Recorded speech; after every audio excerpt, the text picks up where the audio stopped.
Welcome to the Geek Switch podcast, turning you on to everything new and nerdy. Welcome to the Geek Switch podcast. This is Tony Livingston. I'm your host for today, July the 2nd, 2011. This is episode 4. My co-host today is Dante, our fearless leader at Geek Switch. Hello. Got a lot of stuff to talk about. It's a holiday weekend here in America and in Canada, actually. Canada Day was just yesterday. So, you got any big plans for this weekend? I'm working the entire weekend and updating the site, so... Does that include Monday, for the 4th? Oh, yeah. Well, such is life. But, let's see, what we got this week? I've been playing Magic: The Gathering 2012 for Xbox Live Arcade. Yeah, I've been meaning to actually go ahead and download the demo, and I'm going to go ahead and purchase the game because I owned the previous copy and had a lot of fun with it. Yeah, it's really cool. I want to give it a really high recommendation. I haven't actually quite finished it yet. I need to do some of the co-op things in there, but it's got a lot more cards. There's more decks. It's pretty much everything you could want if you're more of a casual Magic fan. Obviously, you can't fully customize things as much as you could with real cards, but you're also spending a lot less here. So I think it's a nice trade-off.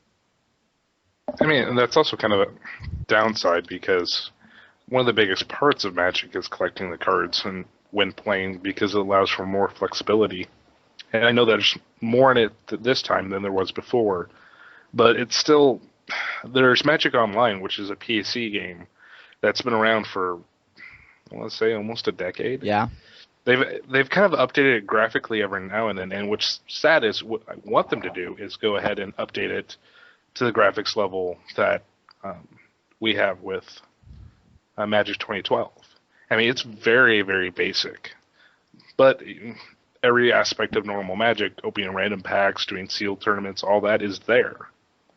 Yeah, I'd love to be able to do like some draft tournaments online, but I can definitely speak to the fact that it's definitely much more customizable than the last game. If you remember in the last game, you had a deck of, I think it was 40 cards. Was it in the game? No, Magic's always been 60 as far as I know. Yeah, but sometimes for more starter level stuff they do 40. It might have been 60. Anyway, basically, as you played with that deck and won matches, you could unlock new cards for that deck, and then you could either choose to have them in the deck or not in the deck. Now, however, they'll let you actually tinker more with the deck by taking out cards that were in and replacing them with the newer cards, as opposed to just adding them in. So you can actually take out cards that you don't think work with the deck. No, once they get to we'll see with downloadable content. If they add in more customizable cards with the downloadable content, that might actually push it forward a little bit more. But I mean, I'd like to see it where it includes the blocks. Like every couple months, they release a main block and two additional to that one main set, and then two additional sets, and that makes up a block. They do those several times a year, and it would be nice to see more of that. But hey, they got to start somewhere. It's a console game to begin with. Yeah. I mean, do you think we'll ever see something like a full Magic game that has every single Magic card on a console someday? On a console, it depends. I mean, the flexibility of what they have with Magic Online is there. It's just the interface. I mean, mouse and keyboard is still a little bit easier to move around than controller for some things, and this happens to be one of those things. Well, yeah, but I think you could do a lot of stuff with, say, the PlayStation Move. Yeah, but not everyone has a Move. That's I true. don't have a Move yet. I have a Kinect, but I do not have a Move. Well, they could do it with Kinect, couldn't they? I mean, Seems like it'd be a little silly to hold your hand on a card for a little while, though. But I mean, as silly as it sounds, I mean, if you watched anytime during being a kid, or even recently, Yu-Gi-Oh, that's what they did. They, held out their hand in the earlier show, picked a card, and put it down in this virtual environment, and they could do that. Well, I mean, Kinect would actually be a suitable way to play it. Well, who knows? And speaking of Kinect, since we've been off for a week, Child of Eden came out, which is a game we've been waiting 10 years from. It's the spiritual successor to Rez. Yeah, I wouldn't necessarily say waiting 10 years. Well, Rez came out about 10 years ago in Japan, but yeah. It's a game that a lot of people have lauded for many reasons. If you haven't played it, it's a on-rails shooter set to all sorts of crazy electronic music where all your shots in the game affect the way that the soundtrack plays out. And you actually get better multipliers by playing with the beat versus against the beat. Mm-hmm. So the really cool thing about this one, though, is it supports Connect.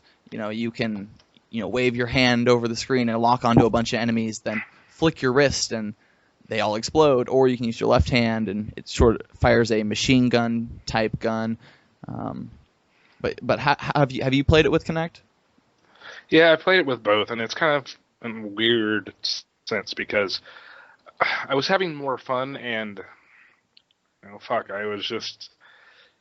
felt like I was doing better when I was using the Kinect, but I actually noticed my score was better when I was using the controller because you can turn the vibration function on, which goes with the beat. And I don't know if it's maybe I was getting better bonuses basically with it, a lot better bonuses.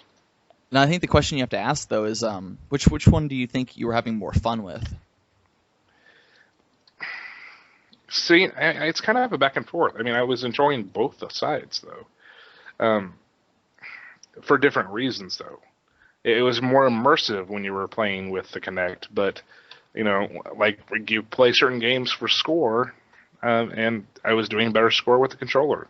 And again, the vibration function of feeling the beat is a different experience. Yeah, and I wrote the review for this game actually. It's up on Geek Switch now. You can check it out there. I gave it a 4.5. I actually, I'm in love with this game. I'm in love with its predecessor, so I wanted to give it a 5 at certain points, but I think we all kind of agreed that 4.5 is a little more fair. It's not exactly for everyone, but the thing that really got me is how different those two modes are. Playing it with the controller and playing it with Kinect are completely different, and they're both amazing in different ways. When you're playing it with a controller, it's just like a sequel to Rez that I've wanted for years. It's nothing revolutionary. It adds a few extra mechanics, but it's a solid, great successor to Rez. When you do it with Kinect, it's just as much fun, but it's you kind of get your body in the motion of moving your arms around and aiming at things. I started tapping my foot along with the beat, to try and keep that multiplier going, and it was a great experience, I think. Yeah. My biggest problem with it was just too damn short. I mean, it really, really is for a game that's still $60 or It was 50. 50, but I mean, still, It waiting is. 10 years and having that little content was just. I mean, nowadays we expect more. Like, I'll give an example. Medal of Honor was it Medal of Honor? No, it was Homefront. The single player is literally like 3.5, 4 hours, if that. I think I got about 5 out of it when I played. Again, PC, better aim. I don't know. Maybe I just cruised through it a little bit better, but it was just when a game is short, you definitely know it's short. And I have no problem with short games. Yeah, it depends. If I'm renting it, that's fine.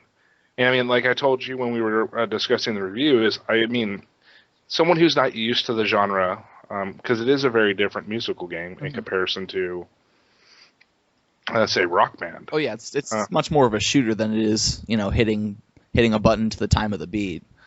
Yeah. I would suggest renting it personally first, just so you can get a feel of how different it is. And that's a fair point for a lot of people, but personally, the reason that I bought it is I wanted to support them, and hopefully they'll make another one. Complete that little trilogy. Yeah, 10 years from now. Yes, we'll be talking about it again in 2021, I guess. Well, if we're still around, but that's an entire subject for another day.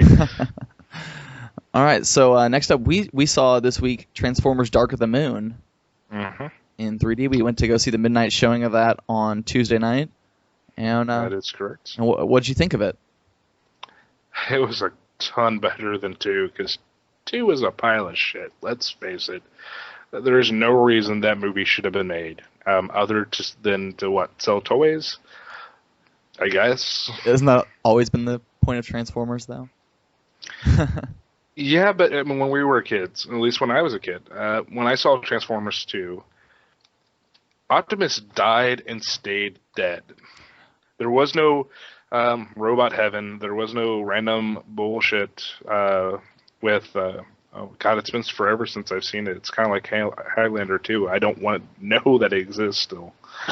Yeah, and you know they did put a lot more effort into this movie, and especially those movies back then. And 2 was, of course, a big misstep for the whole franchise. But at the end of the day, you know, the point of the first Transformers movie, the animated one back in, what was it, the 80s?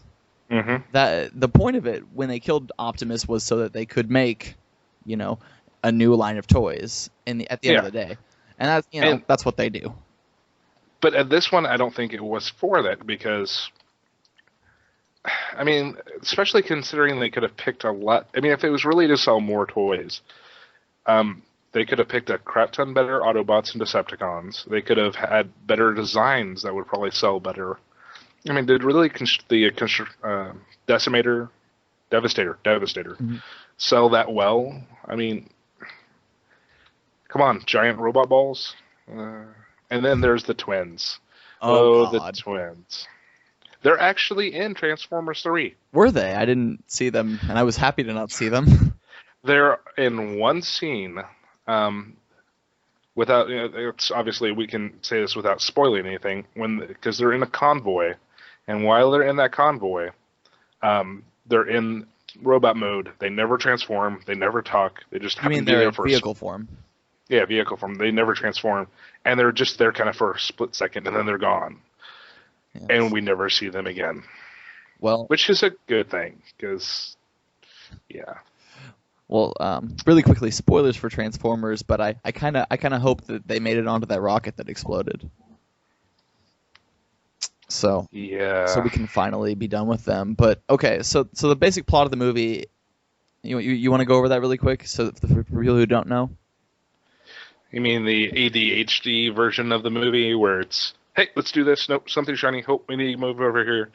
The plot moves forward at kind of a weird jumping pace, too. Basically, the original space race was to get to the moon to find Autobots, or what they knew as aliens on the moon that happened to be Autobots that ended up leaving Cybertron. And then they, for some reason, never went back, even though there was a giant amounts of technology that they could have used. That's a giant plot hole that we probably shouldn't get into. But There are plenty of plot holes in this movie. But there's lots of fucking explosions. Yay. I'd say there's about a 1-to-1 ratio on that. Plot hole, something blows up. Eh, TNA shot, something blows up. Well, I think that's what the movie does right. Is it doesn't make you focus on that stuff. It is kind of like just a ride that you go on, and you kind of just enjoy it. I enjoyed it anyway. I thought it was a lot of fun. And that's actually the biggest argument a lot of people have had for it, is it's what it should be, which is a summer popcorn film. And it's exactly what it needed to be. And the last one tried to do more of the whole, let's kind of throw some story in here and make it more serious, and just didn't work. Not to mention they added in a character that didn't even need to exist, the Fallen. This one, Sentinel Prime, is from the original series. Or one of the lines of series, because there's a lot of them. And it basically, again, the Transformers are apparently fighting terrorists because the Decepticons have gone into hiding. And Sam has been, defunct, that he's no longer really part of the Autobots team, or he's the hero that no one really knows about, yet all the shit that happened in the second movie apparently was wiped from everyone's brains. Well, exactly. He's a recent college graduate. I think he's 3 months out of college, and his parents are pressuring him to get a job. He's got a new girlfriend, who of course is just as hot as Jessica, or whatever her name is, Megan Fox. Megan Fox. I was thinking Jessica Alba, but yeah, Megan Fox, which they don't really talk too much about why she's gone now, other than apparently she dumped him because she was a bitch. Yeah. Yep. They don't exactly say it like that, I don't think, but it's basically... No, I think actually one of the little robots actually comments that she's a bitch. There was something, or at least we hope they Yeah. But let's get to the new new female lead. I believe she was a model before this. I don't think she has too much acting experience, right? Yeah, and her character is based off of a character from the original show, and was one of the original love interest, or the original love interest of For Sam. for Sam or Spike, whoever you want to call him. Sam Witwicky, who has one of the most terrible names in all of summer movies this year.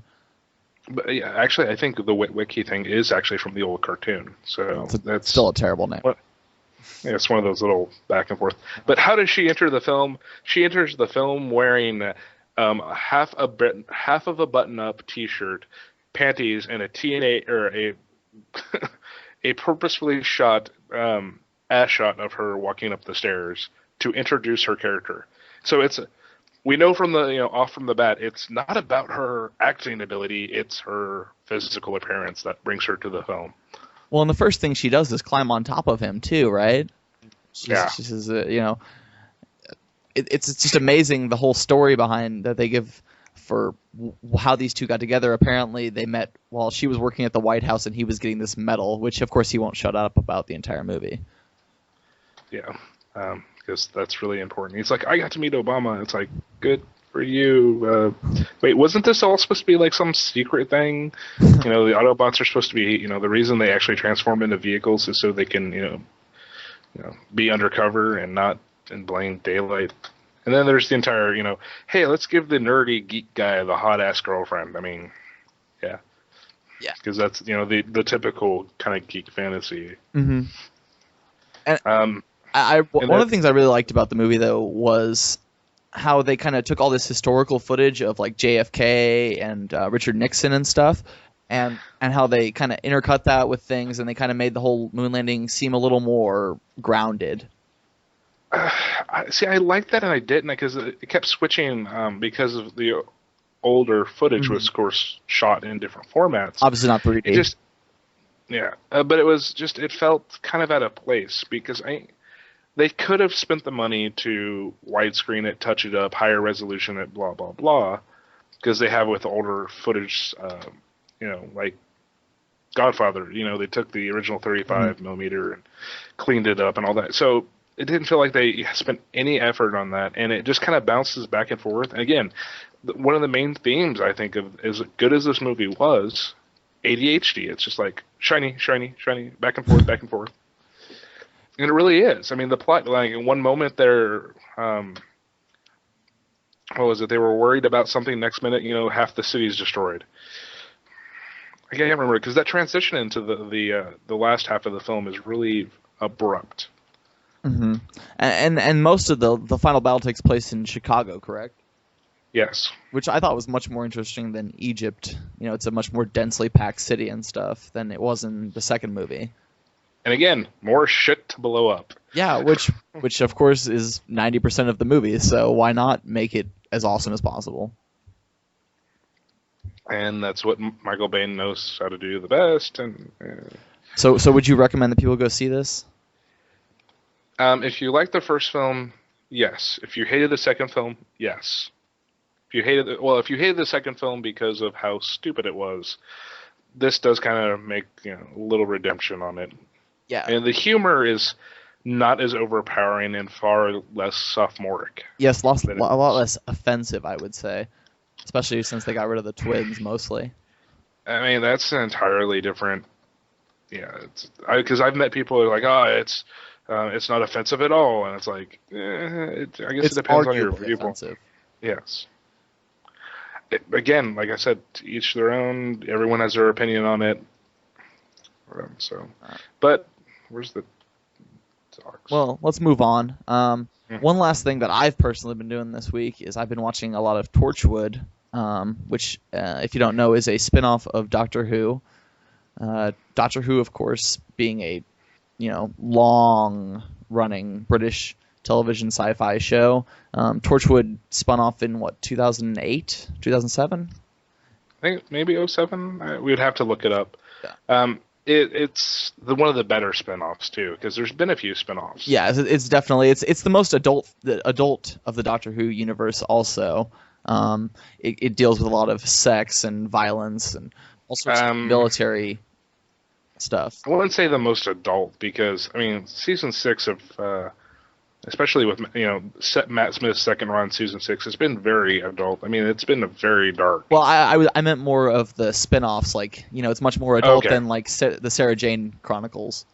Yes, that's absolutely true. Yeah, so Torchwood, it's been around for a while, and they have a new series coming out on Friday. So we wanted to talk a little bit about it, especially since I've been watching it, and we wanted to talk a little bit about Doctor Who since we're kind of on a mid-season hiatus right now. And it sucks because we need more, especially after. And we're not going to go ahead and spoil the end of the half end of season 6 because. I mean, as I've been describing it, because it's been driving me nuts, because I know, a few other people know that we know. Yeah. And it's like knowing who Vader is. You don't want to tell someone because it ruins it. Yeah, and honestly, I found out beforehand, and it kind of... I'm not big on spoilers, but it was kind of like, oh, man. I also found out someone who died on Torchwood before I watched it, and that was another disappointing thing. So... obviously, we don't want to talk about spoilers on here too much, just because we don't want to spoil that for you. Although I would love to do a spoiler cast sometime, maybe in the future, and talk about everything once we have enough people who have watched it. I think after the second half of season 6 starts, we can go back and talk about it a little bit more because once the new TV season starts, we can talk a little more about each week as they come out. We can talk about that week's episode. So people can watch it in episodes with us. We hope so, at least. Mm-hmm. I mean, I saw Torchwood as it was coming out, or at least when it was. I do not endorse internet piracy in any way, shape, or form. Proxying around it to get to the BBC website through different IP, that's a bit more of a gray area. Definitely a gray area.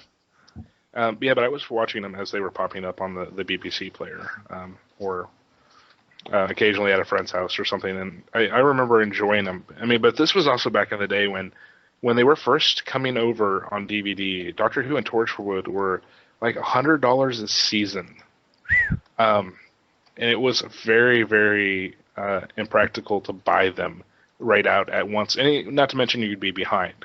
Mm-hmm. You would always be behind because it's not an American show. And now that the BBC is actually showing them the same week, there's obviously no excuses for that from anyone. But unless you don't have BBC America, which people don't have cable or the internet. Yeah. And speaking of cable, the new Torchwood's going to be on Starz in the United States. It's actually coming out before it's coming out in Britain this time. Well, it's because it's being filmed in the U.S., isn't it? Yeah, I think it's Los Angeles. Which is also a really odd departure for Torchwood, but again, this would be going into spoilers, but there's reasons that it's not in Cardiff. Yeah. Was it in Cardiff? Yeah, it was always based in Cardiff because that's where the rift of space-time energy is. Now, without going into spoilers, obviously we haven't seen the new stuff, but the basic premise of the new Torchwood is basically one day everyone wakes up and cannot die. So you have, Captain Jack, who has, been the only character in the Doctor Who universe so far that can't die. Suddenly he's surrounded by everyone, and, the different complications this is going to cause for the world with overpopulation and things. You sure he's the only one that can't die? Only one, to my knowledge, off the top of my head. I could be wrong. I'm trying to think about that too. I mean, technically the Doctor can die, but can't die because of the whole regeneration thing. And he could die because, as we've seen, the Master. Spoilers. Yes, spoilers. But the Master let himself die. He could choose to die if he chose to someday. Well, that in the beginning of season 6. I mean, the Doctor does die. Mm-hmm. So. And I'm sure or at least I hope they find a different way of explaining that than, he's dead. End of series. Yeah. So, are you excited to watch this on Friday? Well, unfortunately, I don't have Starz. So I'm going to have to go... I think I might have Starz. You may have to come over here and check it out. Yeah, because Also, a lot of people don't know about one of the neat things about John Bowerman, Who of course who plays Jack. yeah. Jack. Is one of the few gay actors on the BBC. I think Torchwood was one of the first shows to actually have a male on male kiss on the BBC, which I think Well, was besides of course Doctor Who, where he premiered. well, yeah, I think it was actually Doctor Who, but I mean, have gay relationships on the show because he did have a love. Well, everyone loves Jack, Yeah, but I mean, Jack he had is a relationship with one of the characters of Torchwood. I can't remember. Yes. He of course. I think it. Go ahead. He of course has feelings for everyone. He's been pregnant. He mentions at one point that he's been pregnant. He can be literally attracted to any being in the universe. He's omnisexual, but he's also the first openly, non-straight character on Doctor Who, and that was one of the big deals when he first showed up. Yeah, and then they continued that into Torchwood. I think that was a big breaking point for the BBC because it just really hadn't been done before. And the actor himself is an amazing actor. I mean, I really wish he actually was on more American shows, and especially with the first episode of season 6 of Doctor Who, where we had. I really wish I knew his name, but we had an American actor because the Doctor is in the United States. It's more fresh. I mean, it's a change of pace. Well, and I'd like to see them visit places besides America and Britain too. Like, I would love to see somewhere in maybe Paris or India. Dude, the Doctor running around Tokyo. There you go. And we know that there's a Torchwood India. He hasn't visited there recently, I don't think so. Yeah. So I think this is actually a stepping point for the show and the creators to go to different places, which is breaking tradition with the show, but maybe it's for the best. Okay. All right, so let's move on to news. I think that's going to cover what we've done this week. You want to talk a little bit about League of Legends up front? Well, I mean, we're going to talk a whole bunch about free-to-play. And a couple of days ago, Angry Joe over at blisteredthumbs.net, which is another review site, and he's a part of Channel Awesome, which is thatguywiththeglasses.com, which is a wonderful, wonderful site, and I actually watch some of their stuff regularly. Also to make sure we're not covering some of the same stuff they are. He has this wonderful article about the new king of games on Xfire. After 7 years at number 1, World of Warcraft is not the most played game on Xfire. It's actually League of Legends, which is a Dota game, a Dota style game. But some of the original creators of Dota went on to work on it, and in the last 3 months, the amount of players have gone up 70%, where WoW has gone down 14%. Lord of the Rings Online has seen a 400% user growth. That's because they went free to play, right? Yep. It went from number 20 to number 8. APB Reloaded, which is the free-to-play version of APB, which APB failed horribly.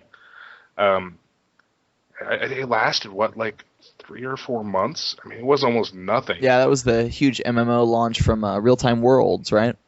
Yes. And it's up 200%. It's at number 6. And it's basically, the article is free-to-play is the future. And just yesterday, Age of Conan went free-to-play because I think they want to take advantage of the new upcoming movie. Last week, Team Fortress 2 went free-to-play. And that's probably the biggest announcement outside of the last one that we have. Team Fortress 2 is, it's a huge game, of course. They've added microtransactions and it's been around for quite a while, but they finally went fully free to play here. Well, and the big part of that is it's not an MMO, and a lot of MMOs happen to be your free to plays. Lego Universe, which launched earlier this year, I believe, or late last year, is going free to play as well. Which that could be kind of. I didn't want to even spend the $20 when it was discounted down to pick it up. I was more kind of, what if. Like Star Trek Online, they're talking about go to free play. If it goes free to play, I'll play it. I'll give it a try. Now, of course, what I was alluding to earlier, the biggest announcement of free to play, at least in my opinion, is that WoW has gone free to play up to level 20 now. Yeah, and um, I can't remember the name of the company now. Gamers First, I believe. One of the major free-to-play companies actually had this, welcome Blizzard to the free-to-play world. It's about damn time you fucking got here. I think it was Gamers First, which is they have a lot of free-to-play, and they're kind of they're the ones that have APB right now, and they're the ones saving Fallen Earth from being doomed. And it kind of upsets me because there were some good MMOs and some games back in the day that just didn't survive because of WoW, because of EverQuest, that would have made, nice free to play games and could have seen another life, like Earth and Beyond. Uh, Auto Assault was. Auto Assault was a little bit. It was a little bit ahead of its time. It was really an interesting concept, but there weren't enough people playing it. Probably. It needed more time to cook. Definitely, it was very glitchy too. Yeah, I mean, there's been some good games that unfortunately have been canceled. And, free to play might save those games. So do you think now, with all these MMOs that are free to play now, that anything that has a subscription cost, like say that's coming up soon, like the Old Republic, does that have a chance if they don't go free to play soon? No, the Old Republic is fine. Oh, good God, is it fine? I mean, there are so many of us waiting for that game that it's just like it could be $20 a month. I'd go, okay, here you go. That's true. BioWare has that kind of clout in some people's books, I suppose. Well, that's if the game is good, because as horrible as this is, and it's kind of frustrating, Star Wars Galaxies announced a couple days ago that they're shutting down. And there's this huge, huge outrage in the community. Like, why are you shutting down? Why are you bringing down this game? And it's like, well, I mean, there's players like me who I loved it when it came out originally. It was so different. Mm-hmm. It didn't have levels. And then they did this thing called the combat update. Right. And it destroyed the game for so many people. And it was just bad memories. And that's what everyone's fearing about the Old Republic. It's like, oh, dear God. I mean, somebody already screwed the pooch with this. I mean, even though it's BioWare, can they really pull this off? And I think with the Fourth Pillar story, they can. But in the same thing is, they have no reason. They cannot go free to play on this. They've invested so much money in this game that they need to find at least for the first few years. I think that's why WoW actually finally did it, is at this point, Blizzard has enough money, and WoW is starting to show its age. And I mean, and plus they're going to probably start pushing their new product, which we'll probably find out in October when BlizzCon happens. I think that's going to be the big announcement this year, as we actually find out what their new casual MMO is. Although I think the elephant in the room that we're kind of ignoring is the fact that WoW is still only free to play up to level 20. You can't really play WoW in the same way that you could free to play other games.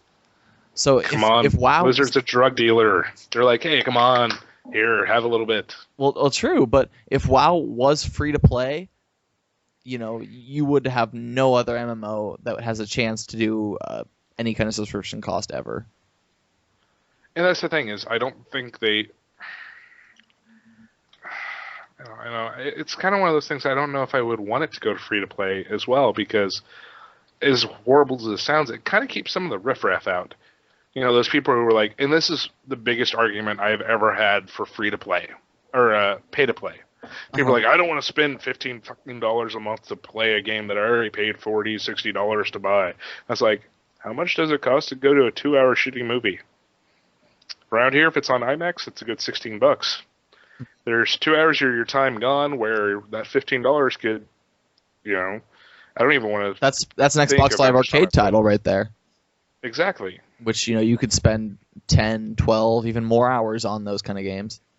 And most of the people that have the argument of, I don't want to pay $15 a month, they put out free content.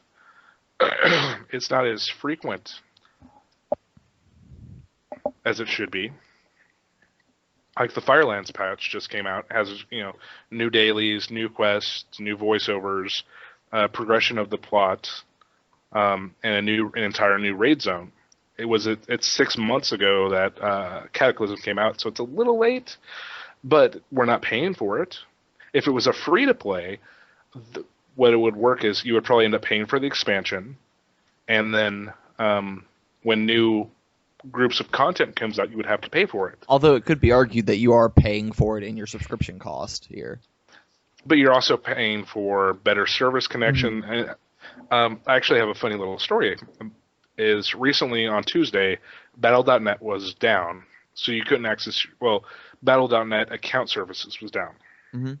So I went had $15 in my account, or $20 in my account, and I wanted to re-up my subscriptions to play Firelands because it hit.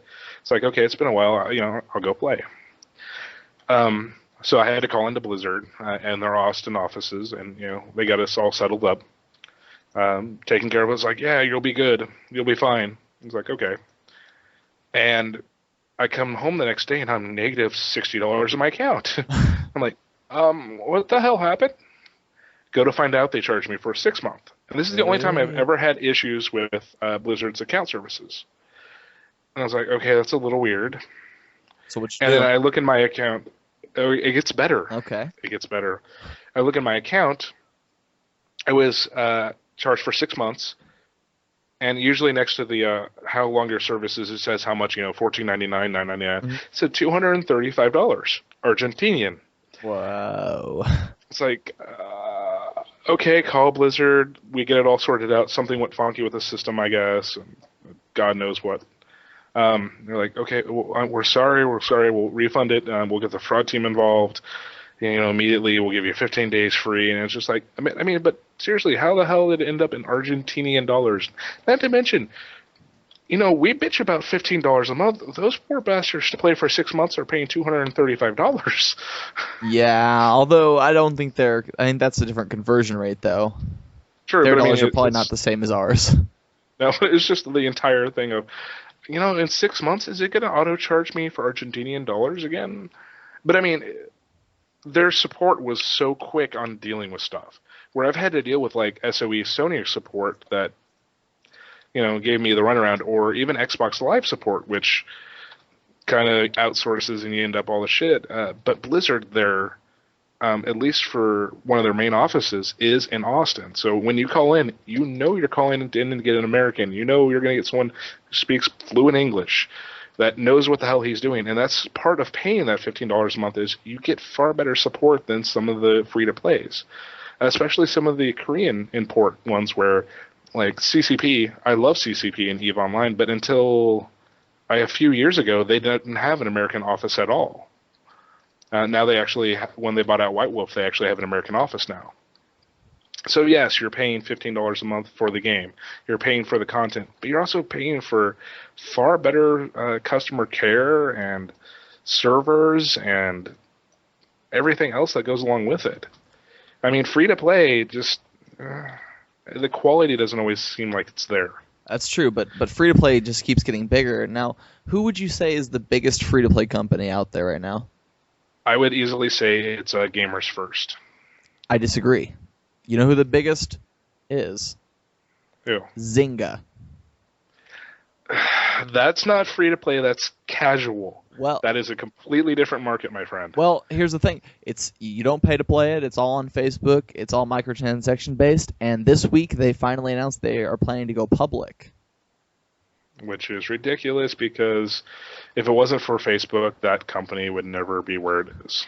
But what's really ridiculous is how much money they make off these things. They have millions and millions of people playing every day on multiple different games. They have Cityville, Farmville, all those different games, and they're making millions and millions of dollars off these microtransactions of items that are literally just ones and zeros in code. Again, it's a completely different market. Zynga is, you could say it's free to play, and virtual items, the legality of who owns them, but people have died playing EverQuest. People have died playing World of Warcraft. But a lot more people, because of the market being different, seem to die because of neglect. Like, wasn't there a mother who let her kids die of starvation, or kid die of starvation because of yeah, it was a terrible Farmville? story. They didn't take care of their kid at all, really. They just kind of left him there while they were just playing games. I think they may have had him even locked up at one point. And that's the thing is, I mean, Farmville. That when you were saying, well, it's casual, it's free to play. I mean, it is free to play, but it is a completely different genre of free to play. It is, but they're making lots of money, and you know that's what a lot of publishers are going to be looking at. And I think the fact that they're going public means that they might have even more people looking to buy them in the future. Yeah, and you know, knowing our luck, EA will probably buy them up, or God knows who else. Activision. Or, hey, free to play. We could see free to play Call of Duty. No. Let's hope not. I don't want Call of Dutyville. That would be. Well, they are making a Sim social game. Well, we'll see how that goes. Mm. Speaking of disappointing things, Nintendo of America this week said they have no plans to release this much sought after. A lot of people have been looking forward to the release of Xenoblade Last Story and Pandora's Tower, which are these pretty big name Japanese Wii games. And since Nintendo has not had a lot of announcements for what they're going to be putting out this year besides Zelda Skyward Sword, people were hoping that maybe they'd look into localizing this. But it looks like, you know, Nintendo of America has come out and said no, even though Nintendo of Europe is getting some of them. And you know how you fix that? How? You buy a European fucking Wii and import it. Or it's what we've had. Or you buy a copy of Zelda Twilight Princess and hack your Wii so you can run some foreign games. But again, that would be supporting piracy, which we do not do. It would only be piracy if you didn't buy the games, though. I don't know. That's kind of well. That's an entire list. That's GeoHot and Sony and the whole. I am fully in support of you hacking your Wii if your intention is to play foreign games. It's just for region breaking. That's not a problem, I don't think. Region breaking, yeah, I agree to that because I mean you could do that with the PS2 where you bought. Oh God, I can't remember the name of that disc. There was a way to do it without physically breaking your system. And of course, you can do that. The PS3, I believe, is region free. The DS, the original DS was region free, although the 3DS isn't. The 3DS isn't for 3DS games. Right, it is still for the DS You can still games. play. Yep, I actually own more than a few Japanese DS games, and love them. So how do you feel? Are you excited for any of these games now that we're not getting them? Are you disappointed? I honestly haven't really paid attention to any of them because they're on the Wii. And my Wii is collecting more dust than anything in my room. That sounds like a cliche, but honestly, my Wii, because it's like the only glossy thing around my TV, it does collect more dust than anything else. And that means whether I'm playing it or not, it's collecting dust. Yeah, I can't say that because I've got a PS3 and that thing is... Oh, you don't have one of the newer matte PS3s? No, I still have one of the old shiny ones. Fingerprint Central over there. Yes, the George Foreman grill PS3. Well, earlier this week when they were talking about, there was this big hoopla, everyone was asking for Nintendo of America to comment on whether they were going to bring these out or not. I looked into them, I watched some trailers, and I looked at these and I was really wondering to myself, why does anyone want these games coming out? They don't look that great. I mean, I'm sure the gameplay is much better than what the non-gameplay trailers I was watching. It just seemed a little silly that anyone's that excited about this game. It's a niche market game that a certain group of fans that are being very vocal want. Example of that is Disgaea. Disgaea is not a very popular game in the way of the general market. They're wonderful for the niche gamers who love them, and the company behind that realizes it. It's the thing is, it'd be the company. I mean, are these actually owned by Nintendo, or is Nintendo just the publishing partner? I believe Last Story was from Mistwalker, and Nintendo published that in Japan and Europe. Xenoblade and Pandora's Tower, or Xenoblade is announced for Europe also. I don't know who developed that, although I believe that Nintendo is publishing it in Europe. And Pandora's Tower, I don't know about. Is the company behind it just needs to find an American publisher? Yeah, Atlas, what's up? And a local, that's who picks them up. Is those niche Japanese games is Atlas, and maybe they have better plans for some of their own products, or maybe they see it as competition. It's just, I honestly could give two shits and a fuck. I mean, I really don't care. There's better stuff to play out there. That isn't, not to mention it's a JRPG. I mean, I'm so burnt out on those because of Final Fantasy 13 and how crappy it was. Well, I've heard these are actually pretty good. They're some of I think Last Story is an action RPG. They're a little more modern than some of the things you might expect from these games. But at the end of the day, it's 2011. It's hard to look at a Wii game and get too excited about it. Just it's not high def, doesn't look as good, doesn't sound as good. Ooh, it's 480i. 40p Ooh. on my TV, but does it really do anything? Well, when it comes to Wii graphics, yes, but not much. Not noticeably. I mean, and plus in the coming months, we've got better stuff to play. By the time, hopefully, we'll see a September release for Old Republic. For all we know, we could see more DLC for Dragon Age 2. I mean, hold on. Let me bring up our coming soon list. I was actually looking at a list of stuff that I want to play and movies that I want to see by the end of the year, and it was well over a page long. It had 40 or 50 games Skyrim. alone. Why would you give a shit about all three of those games when Skyrim is coming out? The only people who should really give too much of a shit about it is the people who don't have Xboxes and don't have PS3s, I guess. Or PCs. And how many? And how are they? And how are they complaining about this? They're complaining about it on PC. It's still a viable gaming platform. Damn it! Battlefield 3 shows that. I feel for them though. I feel for all those Wii owners out there. It's really a shame that Nintendo really doesn't want to support their system anymore. Well, they're kind of trying to just move on, I think. Well, because they're focusing on the 3DS and now the Wii U. Yeah. And that's what, Xbox did. And they're like, 360, yeah, we have that old system. It's over there somewhere. The only reason that, the PlayStation held on, or Sony held onto the PlayStation 2 so long is because the install base was huge. Oh, yeah, it was over 100 million. Now, if the install base was the same as the Wii and the PS3 comes out, they would obviously shift focus. And that's just what Nintendo's doing, is they're shifting the focus like a good company should to what their new product is. And, I mean, especially if we're going to see a 2012 release. The only problem is when in 2012 are we going to see that release? If it's early in the year, that's fine for us to not see a lot of stuff this fall, I guess. But if we're waiting an entire another year after this fall, is it really okay for them not to have any big games outside of Zelda coming out? Yes, because I would rather see them spending the time and money on a Wii U Zelda or Mario at launch. If we get a Mario at launch or a Zelda at launch, yes.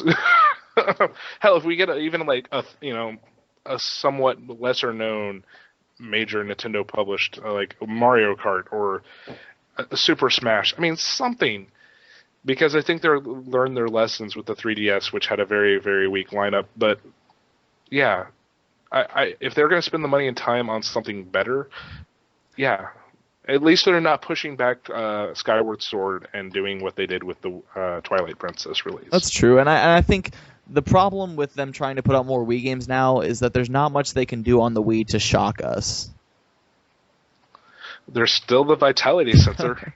Well, that's not coming out for the Wii, and they said that it only worked with 80% of people, so they weren't going to release it yet until they got it up to at least 95% or something. Yeah, but let's still face it, why should we care about that either? The only reason anyone ever cared about it was because Nintendo said... No, it wasn't. It was because of Miyamoto. Right. And whatever Miyamoto touches is gold, right? Correct. Well, let's move on to a little less depressing news. The Supreme Court of the United States ruled in favor of the ESA on the big Schwarzenegger ruling this week.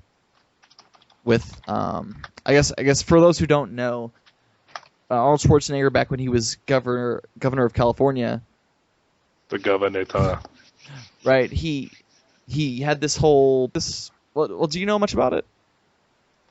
A little bit. It's a free speech kind of situation, where I don't know. It's just I don't know the original backing behind it. I just know they were trying to make it illegal for children to buy video games that are mature rated. Which, if a retailer is doing its job correctly, and a rental place is doing their job correctly, anyone under the age of 17 shouldn't get a handle of those games anyways, because they're not supposed to.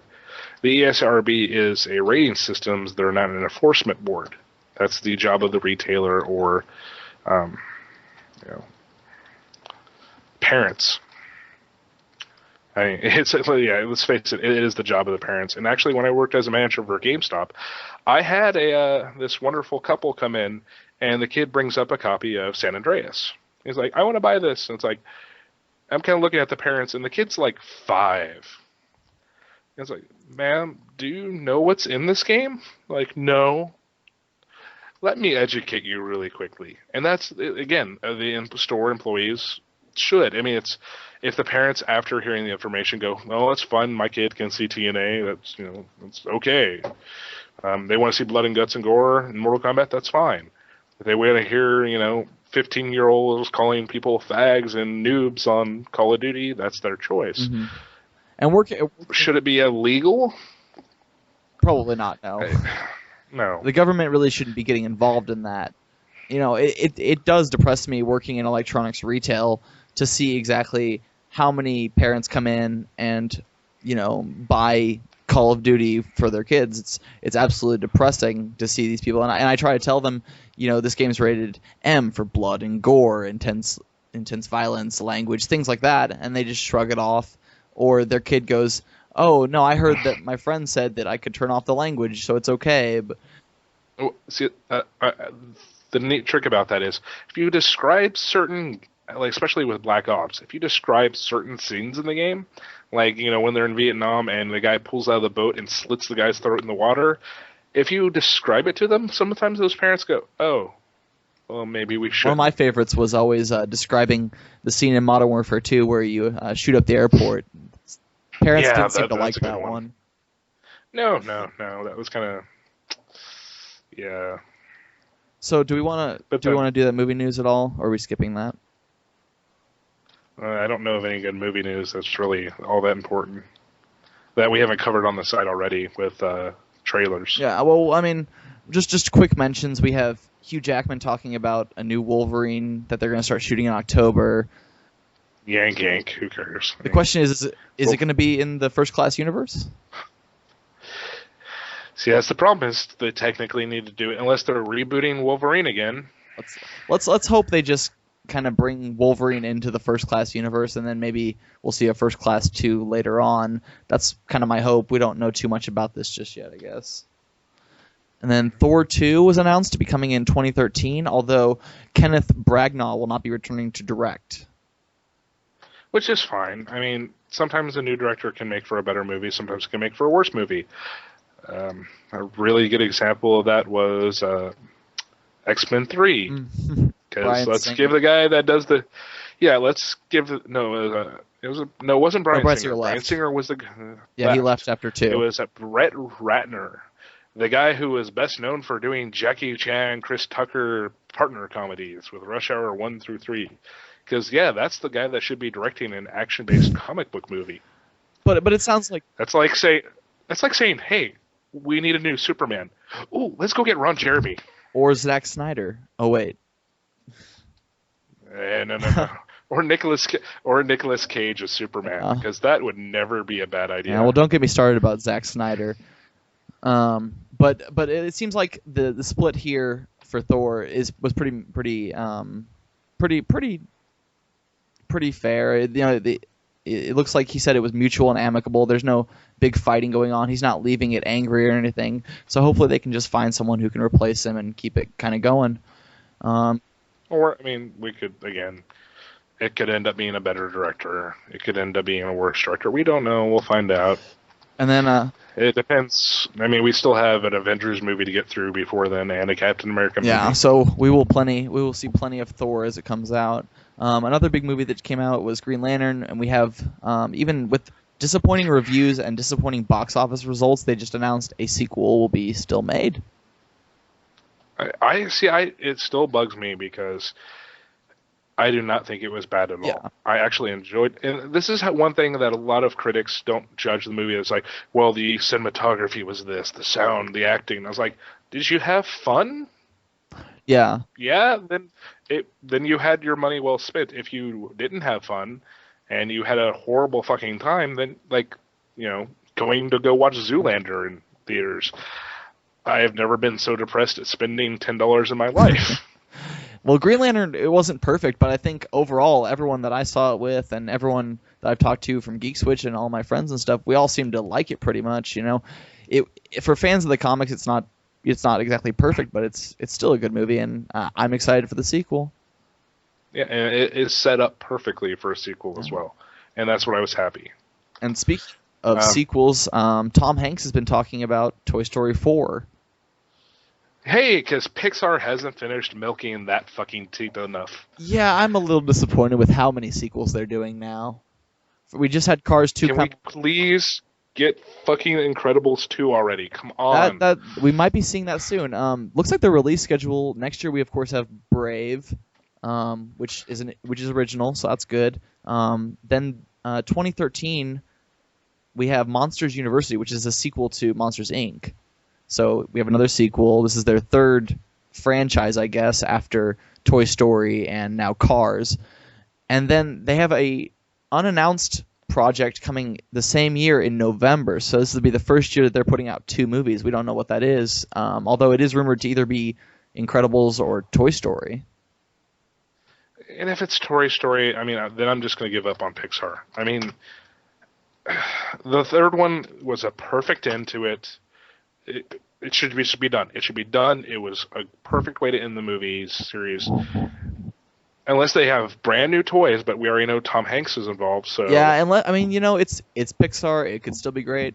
I actually just saw Cars. I thought it was pretty good. It's better than the first one, but not as good as other Pixar movies still.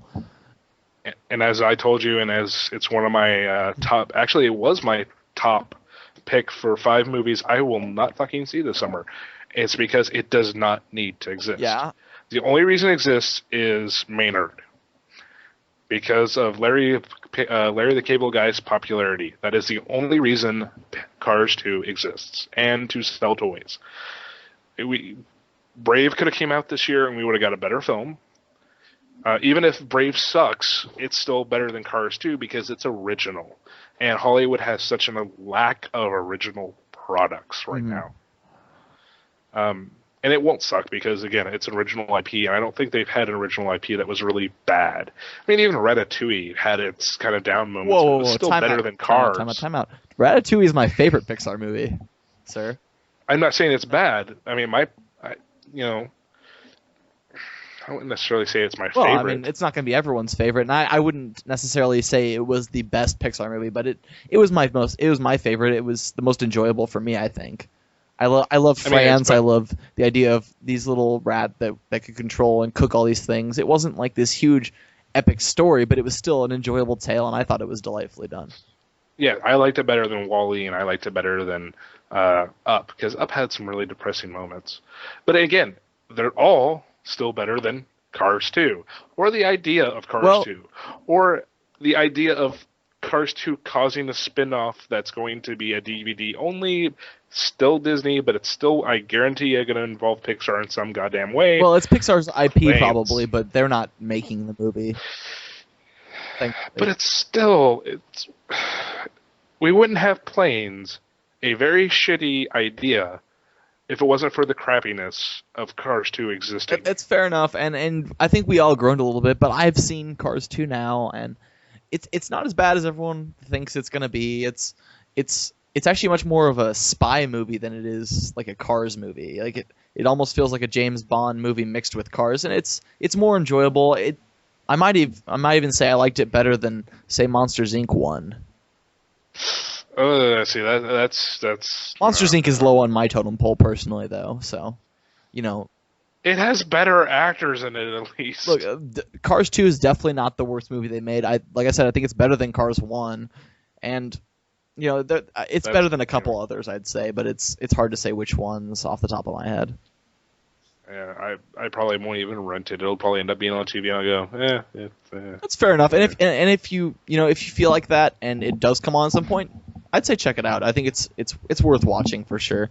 And we're gonna end the show with something that I found personally hilarious: is Ubisoft announcing the Black Eyed Peas Experience, the official sequel to, of course, the Michael Jackson Experience, which came out for Wii last holiday season, and most recently Kinect and PlayStation Move.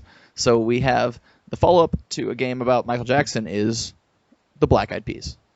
How do you feel about this?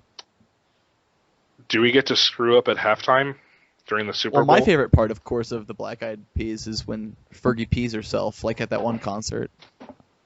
I actually don't remember that because I could give a. It was in the news. Plus. Yeah, she urinated. So I don't know if that's gonna be a dance move in this one, but really, do we need a Black Eyed Peas game? No, that's like The question is where if you had the chance to pick the Experience game after Michael Jackson, where would you have gone with it? After Michael Jackson, I probably wouldn't because they're competing with Dance Central 2. Yeah, and it's the same company. Yeah. So. Yeah, which is even more kind of. Wait, no, it's not the same company. That's Ubisoft. Ubisoft. And that's, they're both Ubisoft. Dance Central 2 is Ubisoft. Oh, I Ubisoft? thought you said just Dance 2. Yeah, Dance Central 2 is Microsoft. No. Yeah, I was about to say. Just Dance 3, of course, is Ubisoft's dance game that's coming out this fall too, so they're going to be competing with themselves there. Which is, again, I mean, Black Eyed Peas, really? I mean, I would rather, I hate to say it, and why not let's have a Weird Al the Experience? That would probably actually sell better. Yeah. I mean, let's have 30 years of Weird Al songs with videos and dance moves. I mean, why not? I mean, and it would fit into the Michael Jackson thing because you have Eat It and Fat. Yeah. So there you go.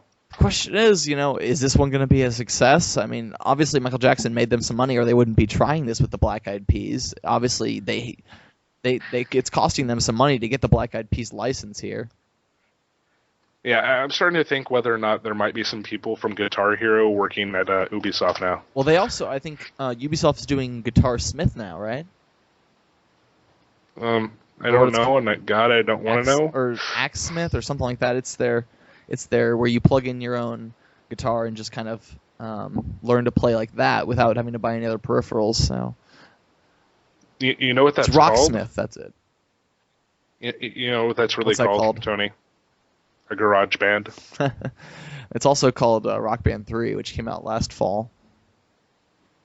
Yeah, more or less. Although granted you have to buy an adapter, but or there is actually a real guitar that does hook into it. Yeah, but even that one needs an adapter. Actually, it's this MIDI adapter it requires. We do have to cover something real quick because since we did touch on TF2, this week is a few times during the year, Valve and Steam partner up for some incredible sales. And it's this time again this year, we're doing the summer camp sale on Steam. And every day they're having different sales. Like today, Aliens vs. Predator for $5. BioShock 2, $5. Super Meat Boy, $7.50. Fable 3, which just came out on the PC, $24.99. Darksiders, $5. Plants vs. Zombie, $3.40. Battlefield Bad Company 2, which is still fun as hell to play, $5. Half-Life 2, Episode 2, $1.99. Is Episode 3 out yet? No, don't even. Yeah, that's blasphemy, and you know it. Resident Evil 5, $14.99. It's hard to go wrong with those sales.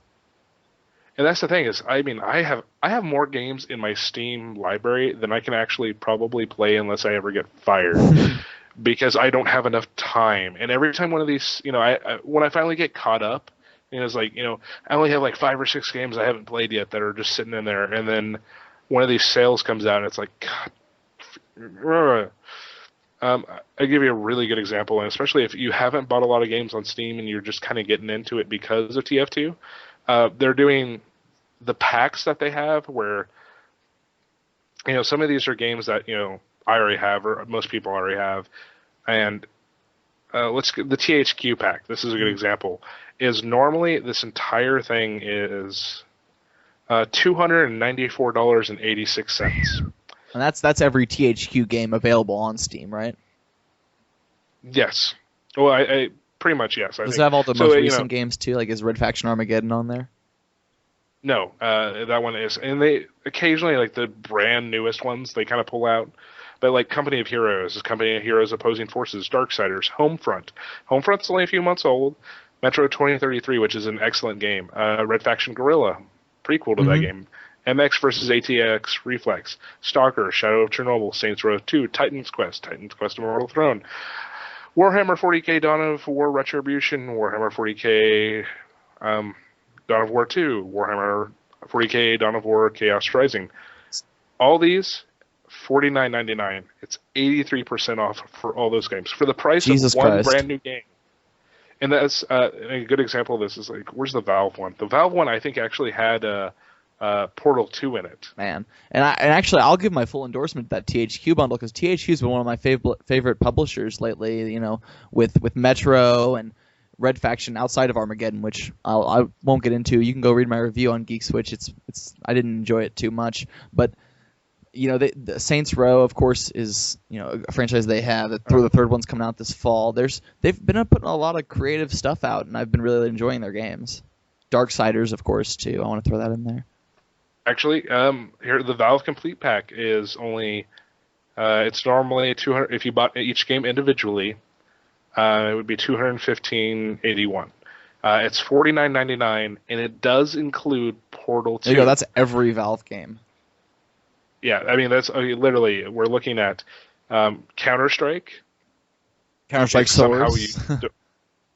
Counter-Strike Condition Zero, Counter-Strike Source, Day of Defeat Source, Deathmatch Classic, Half-Life the Original, Half-Life 2, Half-Life 2 Deathmatch, Half-Life 2 Episode 1, Half-Life Episode 2, The Lost Coast, Half-Life Deathmatch Source, Half-Life Blue Shift, Opposing Forces, which were the add-ons for the original Well, Half-Life. we could list this for days, I'm sure. I mean, but it's got the Left 4 Dead series, it's got the Half-Life series, it's got Portal. It's got Portal 1. It's got everything that Valve's ever made. It's everything you could possibly want for $50. Yeah. How could you not love that deal?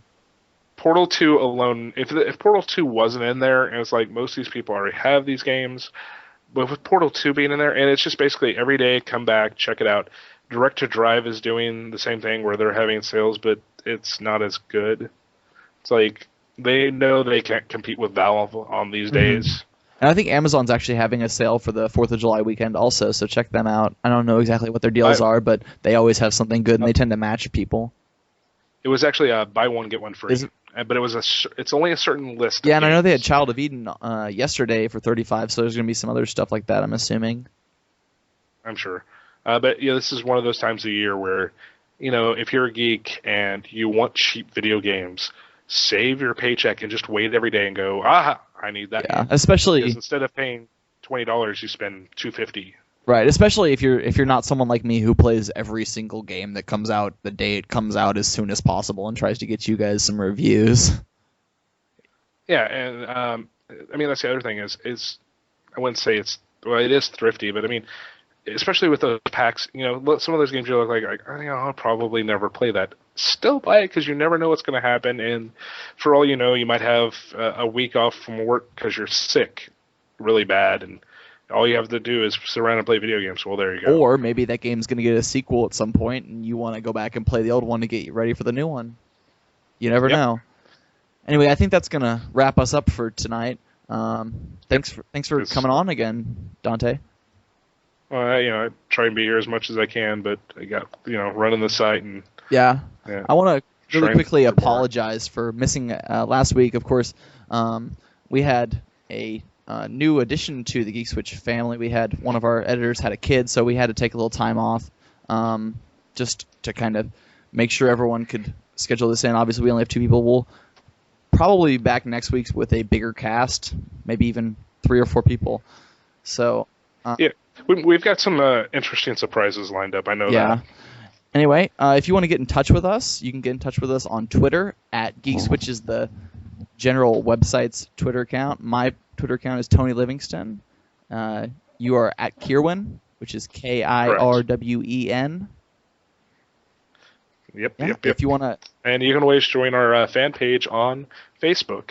Just search Geek and Switch. Yeah, it's facebook.com/geekswitch.net. You can email the podcast at podcast@geekswitch.net. You can email me at pojobaon@gmail.com. Also, we are officially in iTunes now. I think this is the first time we've had a podcast since we've been listed in iTunes. So we'd love for you guys to go in there and review us. 5-star preferably, 4-star if you're being a little critical. But if you wanted to go do that for us, it would be much appreciated. And we'll keep doing this for you guys. Anything else you want to say? Because I don't pay these bastards one damn slime. I don't get paid. And yeah, this podcast actually comes out of my pocket. So go rate us, and if you have any friends that like games or movies or anything, share this with them. Let them know. Get this out to as many people as you can. This is my desperate plea for us to get a few more listeners. So let everybody know. Review us, and on Twitter, Enjoy. go tweet about us too. There you go. Anyway, this is Tony Livingston signing off for the Geek Switch podcast.